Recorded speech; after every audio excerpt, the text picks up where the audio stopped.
लोकाभिरामं रणरङ्गधीरं राजीवनेत्रं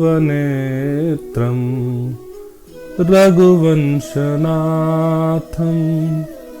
कारुण्यरूपं करुणाकरन्तं श्रीरामचन्द्रं शरणं प्रपद्ये। जहि विधिनाथ होए हेत मोरा, करऊं सुबेगी दास मैं तोरा। बंदऊं गुरु पद पदुम परागा, सुरुचि सुबास सरस अनुरागा। बंदऊं गुरु पद पदुम परागा, सुरुचि सुबास सरस अनुरागा। मनोजवं मारुततुल्यवेगं जितेन्द्रियं बुद्धिमतां वरिष्ठं, वातात्मजं वानरयूथमुख्यं श्रीरामदूतं शरणं प्रपद्ये। श्रीरामदूतं शरणं प्रपद्ये। जय श्री राम मित्रों, मैं अथर्व श्रीवत्स आप सभी का अपने वीडियो में पुनः बहुत बहुत स्वागत करता हूं। आशा करता हूं आप सभी स्वस्थ होंगे, प्रसन्न होंगे। मित्रों, हमारी जो आज की वीडियो है वो गीत गोविंद के ऊपर है। इसमें हमारी जो चर्चा होगी वो ये होगी कि गीत गोविंद की रचना किस प्रकार हुई, इसका इतिहास क्या है, साथ ही इसका प्रतिदिन श्रवण करने से या इसका स्वर वाचन करने से हमारे जीवन में क्या सकारात्मक बदलाव हो सकते हैं। तो चलिए आरंभ करते हैं आज का वीडियो। मित्रों, गीत गोविंद की रचना 12वीं शताब्दी में ओडिशा के महान भक्त श्री जयदेव ने की थी। इसमें भगवान श्री कृष्ण, हमारी राधा रानी और गोपियों के प्रेम का वर्णन है और उनके जो विछोह है, विरह है, उसका भी वर्णन किया गया है। इसमें कुल 12 अध्याय हैं जिनको प्रबंध कहा जाता है। बाद में इनको 24 भागों में विभाजित किया गया है। मित्रों, जयदेव जी द्वारा रचित इस महाकाव्य गीत गोविंद की महिमा का बखान करना इस संसार में किसी के लिए संभव नहीं है। आप ये सोचिए, जिस महाकाव्य के अंतिम पद की रचना स्वयं भगवान श्री कृष्ण ने अपने हाथों से की हो, तो उसका बखान कहां किसी में सामर्थ्य है, कोई नहीं कर पाएगा। श्री जयदेव जी और उनकी पत्नी पद्मावती भगवान श्री कृष्ण की भक्ति में आकंठ डूबे रहते थे। श्री जयदेव को भगवान विष्णु के समस्त अवतारों का साक्षात्कार भी हुआ था। एक दिन जयदेव जी अपना पूजा पाठ में तल्लीन थे। उनके हृदय में यह भाव आया कि भगवान श्री कृष्ण यमुना के किनारे कदम्ब के वृक्ष के नीचे हाथों में बांसुरी लिए उनकी ओर मुस्कुराकर देख रहे हैं, और उसी समय उनके हृदय में गीत गोविंद की रचना करने की जो विचार है वो आ गया। उन्होंने रचना करना आरंभ कर दिया। इसमें भगवान श्री कृष्ण की श्रृंगार रस से पूरी समस्त लीलाओं का जो है चित्रण किया गया है। वो लिखते रहे।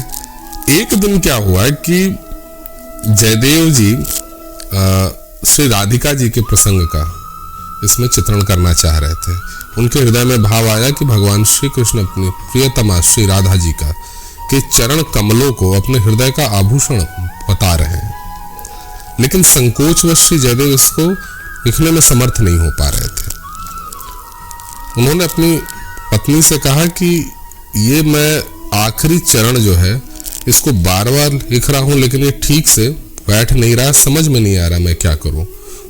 पद्मावती ने कहा कि अब स्नान का समय हो गया है, इसमें कोई बहुत बड़ी बात नहीं है, अब इसको छोड़िए, जाइए स्नान ध्यान से निवृत्त होके आइए, फिर आराम से लिखिएगा।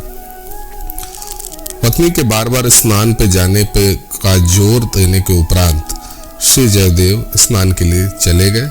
कुछ ही समय के बाद जयदेव जी का भेष धारण कर स्वयं भगवान श्री कृष्ण आए और उन्होंने कहा, पद्मा जरा गीत गोविंद लेके आना। पद्मा ने आश्चर्यचकित होकर कहा, आप तो स्नान करने गए थे, बीच से ही कैसे आ गए? किंतु भक्तवत्सल भगवान श्री कृष्ण ने कहा कि रास्ते में ही अंतिम चरण याद आ गया, इसीलिए सोचा पहले इसको निपटा लूं। पद्मावती ने पलम और तवात लाके रख दिया। जयदेव जी ने, भगवान वेशधारी भगवान ने, जयदेव जी के भेष में आए भगवान ने देह में पद पल्लव उदारम ये दोहा लिखा और ये जो कविता थी उसको संपूर्ण किया। फिर पद्मावती से जल मांग कर स्नान किया, पद्मावती के हाथ का भोजन ग्रहण कर पलंग पर विश्राम करने चले गए। पद्मावती भगवान की पत्तल में बचा हुआ जो प्रसाद है उसको खाने लगी। इतने में ही गंगा स्नान करके जयदेव जी लौट आए। आज तक ऐसा कभी नहीं हुआ कि पद्मा ने श्री जयदेव से पूर्व ही भोजन किया हो। पद्मावती को भोजन करते हुए देख जयदेव जी ने आश्चर्यचकित होकर कहा, आज तुमने मुझे भोजन कराए बिना ही स्वयं भोजन ग्रहण करने लगी। पद्मावती ने कहा, यह आप क्या कह रहे हैं? आपने कविता का अंतिम चरण पूर्ण किया और उसके बाद स्नान किया और भोजन करने के उपरांत आप अंदर शयन कर रहे हैं। जयदेव जी ने अंदर जाकर देखा, पलंग पर कोई भी नहीं था। वो समझ गए अवश्य ही आज भक्त वत्सल भगवान घर पर आए थे। फिर उन्होंने भगवान द्वारा लिखा हुआ कविता का अंतिम चरण देखा और मन ही मन कहा, यही तो मेरे मन में आ रहा था पर संकोच के कारण हो नहीं पा रहा था। फिर वो दोनों हाथों को उठाकर रोने लगे कि हे भक्त वत्सल, हे श्री कृष्ण, हे राधा वल्लभ, आज मेरे किस अपराध की सजा आपने दी? मेरा ऐसा कौन सा बड़ा अपराध था जिसके कारण आप मेरे सामने नहीं आए और मेरी अर्धांगिनी का समस्त मनोरथ को पूर्ण किया? इतना कहकर जयदेव जी ने पद्मावती के पत्तल में से श्रीहरि का जूठा प्रसाद उठाकर खाने लगे। पद्मावती ने उन्हें अपनी जूठन खाने से रोका भी, लेकिन जयदेव प्रभु के प्रसाद को खाते रहे। उन्होंने पद्मा की एक बात भी नहीं सुनी। इस घटना के उपरांत श्री जयदेव जी ने संकोच छोड़ दिया। वो कहीं भी श्री कृष्ण की भक्ति में गाने लगते थे, नाचने लगते थे, रोने लगते थे। और मित्रों, आज के समय में श्री राधा वल्लभ जी की भक्ति ऐसे ही होती है।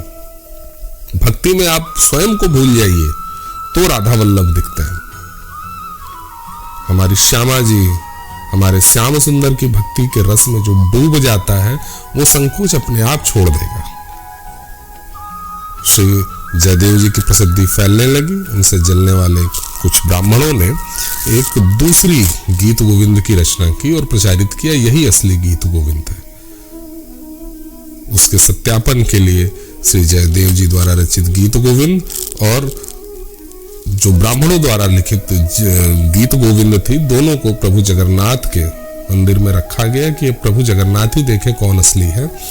अगले दिन जब प्रातःकाल मंदिर का दरवाजा खोला गया तो जयदेव जी द्वारा रचित गीत गोविंद को प्रभु जगन्नाथ अपने हृदय से लगा के रखे हुए थे और दूसरी जो गीत गोविंद थी, डुप्लीकेट जो गीत गोविंद थी, उसको दूर फेंका गया था। जिस व्यक्ति ने इसको दूसरे वाली गीत गोविंद की रचना की थी, उसको इतनी लज्जा आई, चारों तरफ से उसको धिक्कार मिलने लगा कि वो समुद्र में डूबने के लिए जाने लगा। जब वो समुद्र में डूबने के लिए जाने लगा तो आकाशवाणी हुई कि भाई तुम चिंता मत करो, तुम्हारे लिखे हुए 12 जो है पद श्री जयदेव जी की गीत गोविंद में भी लिखे जाएंगे और तुम्हारी भी प्रसिद्धि फैलेगी। वो राजा जो वहां का उड़ीसा का उस समय के जो राजा थे, वो इतने प्रसन्न हुए कि उन्होंने गीत गोविंद का जो गायन है, हाँ इस पे भी कहानी आती है। कहानी ये आती है कि गीत गोविंद की प्रसिद्धि तो खैर फैल गई थी। एक मालिन की लड़की थी, छोटी सी बच्ची थी, वो वाटिका में गई पुष्प लेने के लिए और गीत गोविंद के पदों का गायन उसने आरंभ कर दिया। और गीत गोविंद के पद का जब गायन वो करने लगी, हमारे जगन्नाथ महाप्रभु उस बालिका के साथ चलने लगे। चलते रहे एकदम भाव विभोर हो गए। वाटिका में चलने से फूलों में कांटों के कारण उनके जो कपड़े थे वो सारे फट गए। और जब ये करके जब गीत गोविंद का गायन समाप्त हुआ, वो बालिका अपने घर चली गई। तो जब प्रभु अपने मंदिर में आए तो ब्राह्मणों ने कहा, प्रभु ये क्या, कपड़े कैसे फट गए? तो उन्होंने कहा, भाई मुझे नहीं पता, वो लड़की गीत गोविंद का गायन कर रही थी, मैं भाव विभोर होकर उसके साथ जाने लगा। अगले दिन उस बालिका को पालकी में बैठाकर फिर से प्रभु जगन्नाथ के मंदिर में बुलाया गया और वहां पे गीत गोविंद का गायन आरंभ कराया गया। उसके बाद से ये परंपरा निकल गई कि श्री जगन्नाथ जी के मंदिर में सायंकाल में गीत गोविंद का गायन होता है। मित्रों, भक्तमाल में अनेक घटनाओं का वर्णन है। भक्तमाल में अनेक घटनाओं को कहा गया है जिसमें गीत गोविंद का मुक्त कंठ से गायन करने पर, भाव के साथ गायन करने पर कलयुग में भी भगवान श्री कृष्ण प्रकट हुए हैं। प्रभु का साक्षात्कार लोगों को हुआ है। एक घटना और है, भक्तमाल में इसके बारे में विस्तार से लिखा गया है कि मुल्तान में एक ब्राह्मण थे। वो गीत गोविंद का, जब ठाकुर जी को, लड्डू गोपाल को स्नान इत्यादि कराते थे तो गीत गोविंद का गायन करते थे। अपने पास एक आसन बिछाते थे, बगल के आसन पर स्वयं बैठते थे और गीत गोविंद का गायन करते थे। और उनको दिखता था कि एक छोटा सा बालक बगल में आके बैठ रहा है। अब जो ब्राह्मण देवता थे उनके घर के बगल में एक मुसलमान था, पठान था एक, वो सुनता था, उसे बड़ा अच्छा लगे सस्वर गायन अगर गीत। और आप भी, मैं आपसे कह रहा हूं, YouTube पे है गीत गोविंद, आप सुनिए। हमारे जो इंद्रेश जी महाराज हैं, बहुत अच्छा उन्होंने गायन किया है। इसके अलावा वो माधवी मधुकर झा जी का है, इतना ही कर्णप्रिय है, इतना कर्णप्रिय है कि आप सुनना आरंभ करेंगे, यकीन मानिए अंतरात्मा शुद्ध हो जाती है। तो वो रोज गीत गोविंद को सुनता था। एक दिन उसने ब्राह्मण देवता से कहा कि प्रभु, आप जो भी गा रहे हैं मुझे समझ में नहीं आ रहा आप क्या कह रहे हैं, लेकिन जैसा भी गा रहे हैं मुझे बड़ा अच्छा लग रहा है। तो उन्होंने उसको गीत गोविंद की जो महिमा थी वो बताई कि भाई इसकी महिमा ये है, इसका गायन ऐसे किया जाता है। उसने कहा, देखिए साहब, हम तो हैं मुसलमान, आपके भगवान श्री कृष्ण तो हमारे पास आने से रहे, लेकिन ये जो आप गा रहे हैं इसका स्वर मुझे बहुत अच्छा लग रहा है। ये क्या है, आप मुझे सिखा दीजिए। और मैं कहाँ गाऊंगा, जब मुझे समय मिलेगा तो कहीं ना कहीं गा लूंगा, गुनगुना। तो उन्होंने पूछा, आखिर काम क्या है तुम्हारा? तो वो कहा, साहब, हमारे यहाँ के जो सुल्तान है उनके यहाँ जो घुड़साल है, मैं वहाँ घोड़ों की देख रेख करता हूँ, उनको टहलाता घुमाता हूँ। तो उन्होंने कहा, कोई बात नहीं, जब घोड़ों पे तुम चला करो, उनके वो भी किया करो, साफ सफाई उनका जो भी काम कर रहे हो, तो तुम गीत गोविंद का गायन किया करो। उन्होंने उस पठान को गीत गोविंद सिखाया, उसका गायन किस प्रकार का होगा उसको सिखाया। उस दिन के उपरांत जब भी वो पठान अपने काम में रहता था, जो भी उसका काम था, तो गीत गोविंद को गाया करता था।